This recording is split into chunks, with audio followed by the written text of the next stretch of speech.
9절 보면 두렵건대 10절에도 두렵건대 11절에도 두렵건대 이렇게 말하죠.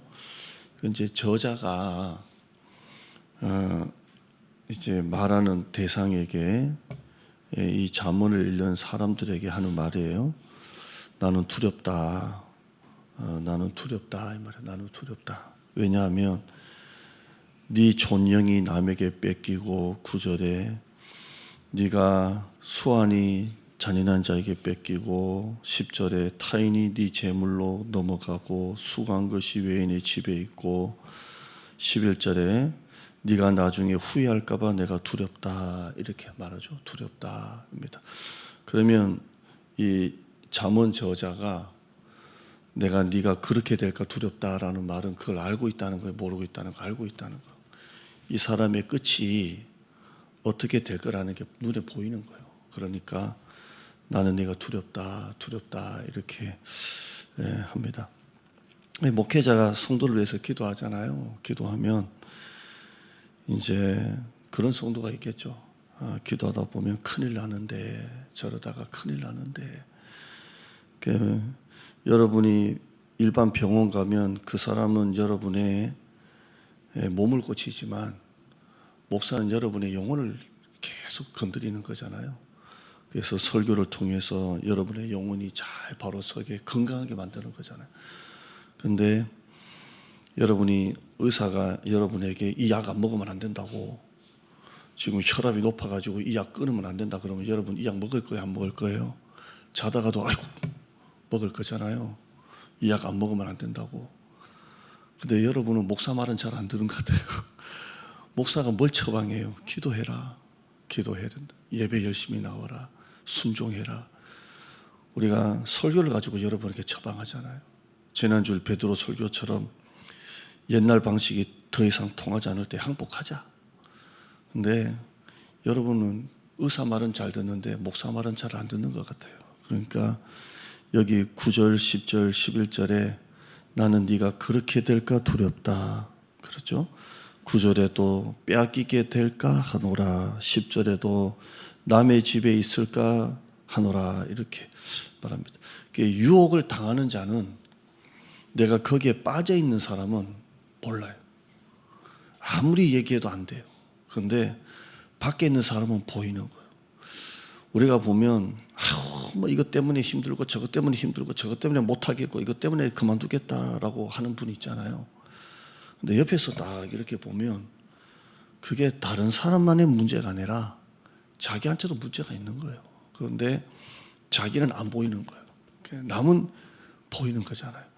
그 가정에 예를 들어서 부부간에 갈등이 막 있다. 그래서 막 아내는 남편을 하고 남편은 뭐 요즘에 프로그램 뭐 그런 거 있더만 이혼 앞두고 막. 그런데 우리가 이렇게 볼 때는 남편도 문제고 여자도 문제인데 자기 문제는 안 보이는 거예요. 근데 이렇게 보이는 거잖아요. 위에서는. 그런 것처럼 지혜자가 보이는 거예요. 그래서 나는 내가 두렵다, 두렵다 이렇게 하는 겁니다. 여러분이 목회자가 볼 때 큰일 나는데 저러면 안 되는데 그렇게 하면 빨리 회개하셔야 돼요. 9절 10절 봐요. 9절 우리 다시 보면 다 그게 남에게 넘어간다는 거예요. 다 한마디로 결국 다 남에게 뺏기고 남에게 잃어버리고 10절에 보면 네가 고생해서 벌은 재물이 다른 사람에게 넘어가고 10절에 보면 뼈 빠지게, 우리가 죄송한 표현이지만 개고생하고 벌은 것들이 다 다른 사람의 집에 들어가고, 그렇게 모든 것이 다 물거품이 되고 내가 고생한 게 전부 다 딴 사람이 다 가져가고 내가 수고하고 내가 벌은 돈이 다 넘어간다는 겁니다. 그러니까 이게 뭐냐면 바벨탑이에요. 그렇게 고생하고 쌓았는데 한순간에 다 남의 것 된다 이렇게 말합니다. 자, 여기까지 결론이 뭐냐면 겸손하자는 거예요. 겸손하게. 우리가 언제까지 이 시대에 이 자리에 있는 건 아니잖아요. 저도 우리 교회 요 정도만 하니까 도와달라는 목사님이 많으세요. 교회 편지도 많이 와요. 한 달에 한 6, 7통 오는 것 같아요. 제 이름을 어떻게 아는지 저는 전혀 모르는 분인데 도와달라는 편지가 많이 와요. 근데 그걸 어떻게 다 도와줘요? 그래서 이제 보고 이제 누군지 보고 기도하고 이렇게 하는데 그 다 도와줄 수 없잖아요. 근데 이런 편지가 우리 교회만 해도 이렇게 오는데 얼마나 많이 오겠어요. 근데 저도 마찬가지예요. 내가 언제까지 대장동계 담임 목사로 내가 이렇게 있을지 어떻게 아냐고요. 갑자기 몸이 안 좋아서 또 저도 갑자기 이렇게 머리가 어떻게 돼서 그 개척교 목사님처럼 모른다니까요. 그러니까 우리가 언제까지 이 자리에 있을 수 있을지, 언제까지 내가 사업을 이 자리에 있을 수 있을지 모르는 거잖아요. 내가 지금 남을 도와주지만 내가 힘들 때는 그분이 나를 도와줄 수 있거든요. 그러니까 항상 우리는 겸손하게 여기까지만 보면 세상에 영원한 건 없습니다. 아멘. 제가 좋아하는 말씀 중에 하나가 자주 소개했지만 전도서 3장에 날 때가 있고 죽을 때가 있고 심을 때가 있고 뽑을 때가 있고 울 때가 있고 웃을 때가 있고 슬퍼할 때가 있고 춤출 때가 있고 돌을 던질 때가 있고 돌을 거둘 때가 있고 안을 때가 있고 멀리할 때가 있고 찾을 때가 있고 잃을 때가 있고 버릴 때가 있고 지킬 때가 있고 다 그럴 때가 있는 거예요. 그래서 3장 14절에 보면 이렇게 하나님이 하신 이유는 사람이 하나님 앞에 경외하게 하시려고 그런다는 거예요.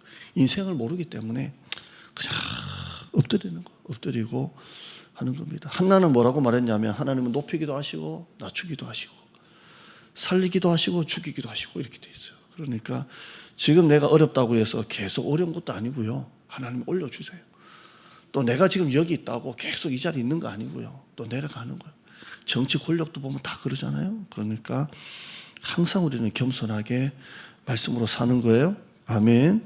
11절을 봐요. 11절에 보면 두렵건대 마지막에 이르러 네 몸이 네 육체가 쇠약할 때에 우리가 언제까지 이 몸 가지고 사는 건 아니잖아요. 결국 한 해 한 해 금방 또 1년 지나갔는데 늙어질 때가 있는 거예요. 늙을 때에 네 몸, 네 육체가 쇠약하고 우리가 본당 2층 계단도 못 올라갈 때가 올 거잖아요. 그때가 온다는 거예요. 그럴 때가 오면 젊었을 때 음력에 빠져가지고 정욕대로 살았던 그 육체가 지나가고 난 다음에 그 늙을 때가 오면 11절 끝에 보면 한탄한다는 거예요. 후회한다는 거예요. 뒤늦은 후회입니다. 오늘 설교 제목이 뒤늦은 후회예요. 12절 읽어봐요. 시작. 그때입니다. 말하기를 내가 어찌하여 그때 훈계를 싫어했고 내 마음이 왜 그때 꾸지람을 가벼이 여겼던고. 내가 그때 말 들을 걸 다 생각해주고 난 다음에 잠언 3장 11절을 잠언 봤잖아요.